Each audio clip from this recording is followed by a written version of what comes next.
Hello and welcome to the From Line, and you may notice that I'm a bit glary down here. That's my torch. And there's the weeping, but that's not the subject of this video. No, this is a general update and ramble, but I decided to change the setting a bit, so we'll be flipping in jump cut style round the university. The first part I'd like to start addressing is to do with my final year project, and going over some of the problems and issues experienced during its development and design. So, let's get to it.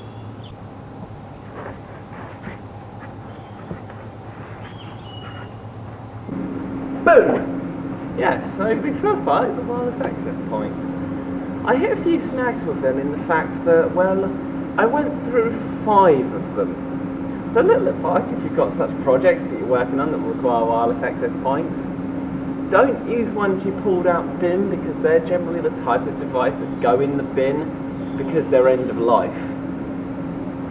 I had 3 of them like DOA. The Netgear one almost worked, and the BT Home Hub provided operational. I was able to present it and demonstrate the device, but failed shortly after. These aren't the situations you want to end up in, not when you're working on a project that goes towards a degree. The next point I would like to touch on is my use of PHP. And not such a system for, it's great if you want to interface with databases, web control applications, for forms and all that goodness. But if you want to control entire Unix-based systems, not so good, especially when you're attempting to get into SSH into stuff. Those methods I tried using 2 completely different methods failed, and I wasn't even able to initiate the start stream command properly, because it turns out when mPlayer is activated from an unknown terminal, it will shut down as soon as it receives video, because it doesn't know where to display the output. Something to be aware if you're attempting to use PHP. It's better just to use PHP to activate something like a Python or C program and take that route. The last part that caused me grief was a poor decision to use adapters off eBay. That one came back to bite me in the arse. Because there I was, getting the system working, the streaming was working, but roughly about 20 minutes later, the stream would just randomly crash and the Raspberry Pis would completely log up. And, well, it turned out these were responsible. Not only does using the official adapter reduce the CPU usage by 50%, but they ran into a problem when streaming after roughly about 20 minutes. I never timed it exactly. So they would cause the Pi to completely lock up and they just would not respond, and you'd have to hard reset them.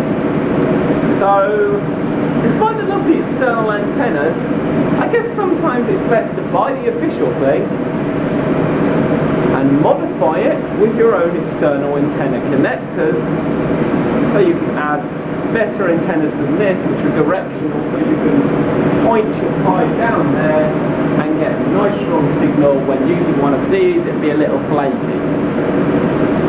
So yeah, lesson learned there.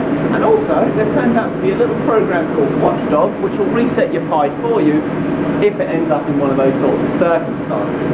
So that will be another piece of software that would be excellent to implement on such remote cameras, because you don't want someone going out there and having to unplug them, replug them in, or hit a reset button.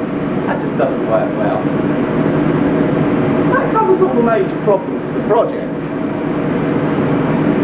So, overall, the project actually ended up going very well, because I ended up with a working prototype, not quite ready for deployment, but it's certainly in a state. You could develop it further, get the cameras more self-contained, all that kind of good stuff, while still maintaining the fact that it streams the GUI bit into work still. Still, there's another presentation coming up, so hardware demonstration, we can continue working on it, and see if I can iron out a few more bugs I have in the system. Satellite dish, satellite dish, satellite dish that hasn't been used in 30 years. So, overall, to summarise on the year, actually gone quite nicely. Yeah, there's been difficulties, there always are. But hey, that's what it's all about. It was never going to be easy. Well, I'm glad that the majority of the work is out. Well, it's just exams ahead now, which aren't so terrifying.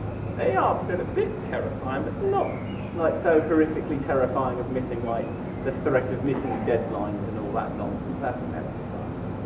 But hey, still got work to do, so still probably be temperamental on the videos, but hey, that's life. You just keep on trying till you run out.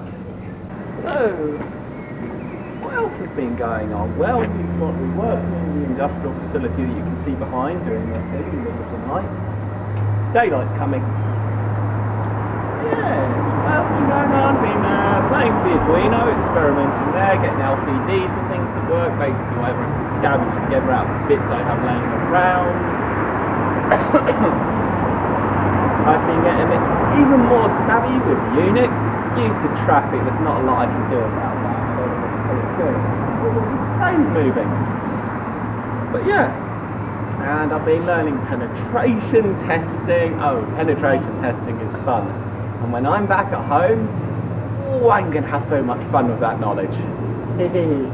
Practical jokes galore. Take over people's machines and whatnot.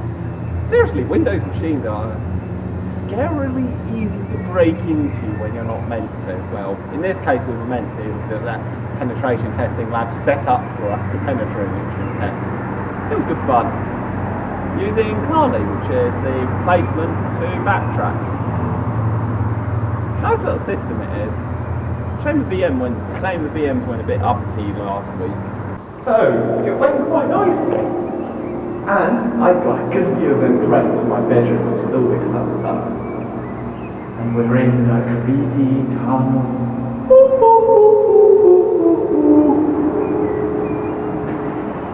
I never grow up. It'll be fun. Oh yeah, it's all the fun. Being hard work, being stressful. Well, it's nice that all maybe coursework is over. It's a relief, to be honest. But yeah, I'll also show you the cow element, because that's kind of funky. I don't know what it's all about, with some random art installation being put outside, just at the end of the tunnel there.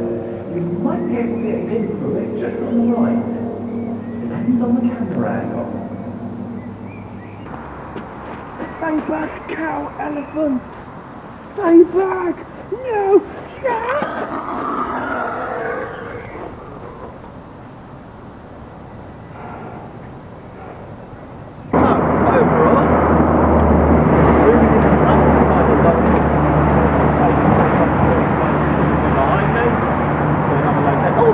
Group of cars. I may have to speak up a bit today.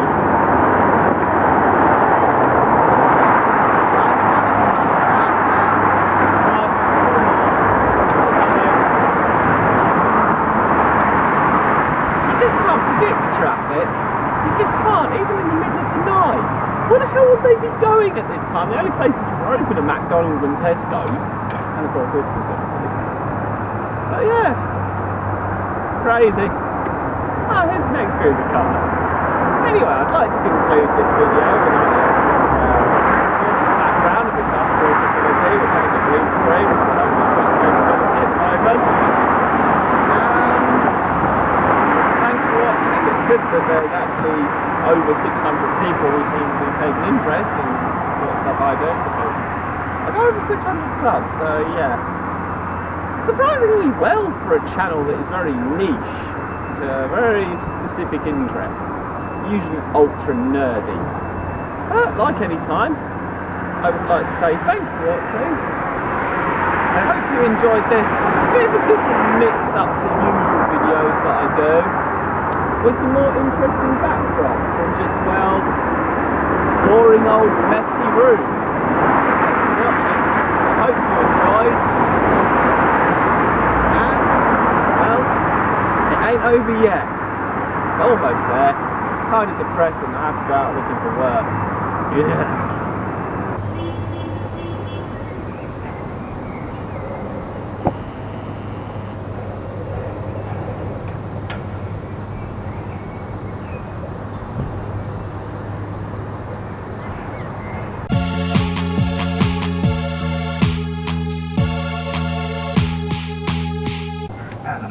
fitting these pipes as well as I used to. Ow!